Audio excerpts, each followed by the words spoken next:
7 gennaio, lago di Pozzillo, Sicilia.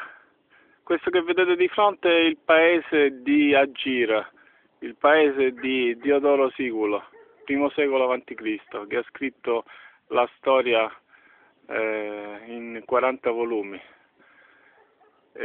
Sotto il paese di Agira vedete il lago di Pozzillo, un lago che verrà presto trasformato in un parco di divertimenti fra i più grandi del mondo.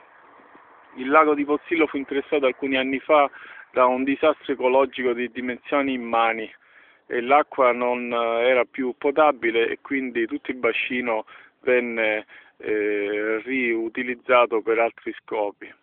Di fronte al paese di Agira abbiamo un altro paese che si presenta sotto l'Etna in Nevada.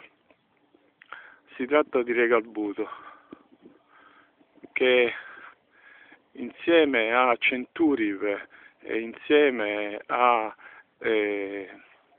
stessa Agira rappresenta l'ingresso dell'Etna dal lato ovest della Sicilia.